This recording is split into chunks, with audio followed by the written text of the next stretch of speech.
ISO from the top. It's Bam Bam Cam Boozer playing some big boy ball. You know what? He's a chip off the old block. Pops, Carlos Boozer, loving it right now.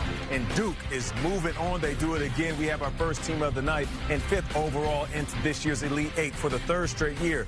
The Duke Blue Devils are the one of the last 8 teams still dancing. Hello and welcome to Capital One Tournament Central. I'm Nate Burleson, Clark Kellogg, Kenny Smith, and Charles Barkley. Charles, Duke, they finished it strong. You know what? They were the better team. St. John's played with great energy, effort. They made a bunch of shots, but the best team won in the end. But that was just a really well-played basketball game. Boozer came through down the stretch. But, man, that Patino team, man, they're so well coached. They play. If you get your team to play hard, anything can happen because they played with great energy and effort, but the best team won that game. Kenny. Well, you know, one thing about if you look at the program, that's what they're doing right now in Durham. It's been unbelievable.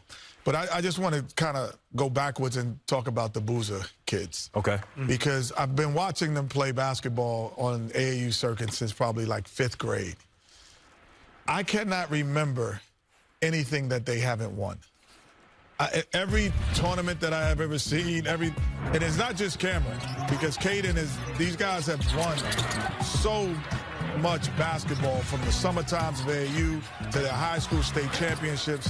It's an incredible feat. And then they come into college basketball where, yes, they have some advantages and some skill advantages, but they're not the same as glaring as, let's say, Cooper Flagg was. When you go, man, he just jumps out the gym more than everyone else. Right. Or he just does certain.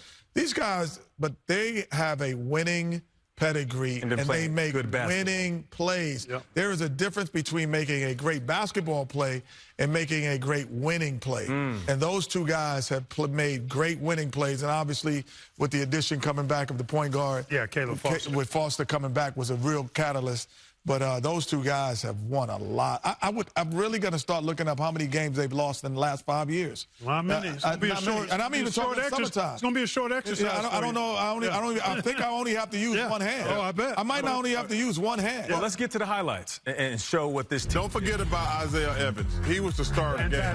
Yeah, yes. He was fantastic. But this was a terrific college basketball game. The Johnnies fought hard. Here's a big play by Bryce Hopkins. He was 6 of 7 made and scored 15 points. St. John's +2, but Isaiah Evans, here's your guy, Chuck. He was awesome. Big 3 there, challenge shot. That's just a heck of a shot. He had 25 on the game. And then Boozer, winning play. They played through him in the middle of the floor most of the time late. Then Darling had a little bit of space. Took him a second to get his shot off. Took him a little long to get it off, and Duke prevails, and they've done a great job coming from behind in double-digit deficit games. And here you see the numbers that really kind of made the difference in my mind. +13 on the glass, +9 second chance points. And then you see the points in the paint. We talked about it at halftime. Dine in, eating. And that also led to a pretty good advantage at the free throw line. Yeah. And St. John's cooled a bit from the three-point line in the second half. I want to talk about Isaiah Evans because he was the star of the game for Duke. Yes, he was. But Caleb Foster, we talked about it, didn't score the first half. Scored all 11 of his points in the second half. That's what they needed. And then Boozer closed it. But Isaiah Evans and Caleb Foster, they were the reason Duke won that game. Yep, agree, 100%. All right, coming up next here on CBS, it's Big Ten versus Big East. 3 seed in East Michigan taking on number 2 seed, UConn. Now, which leads us to the Capital One rewarding performance. That's right.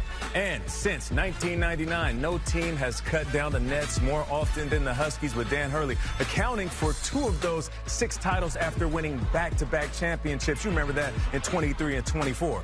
And a big part of those championship teams. That's right, Alex Caravan can help lead the UConn, but can he do it to their 7th championship? The senior is coming off a career-high 27 points in round 2.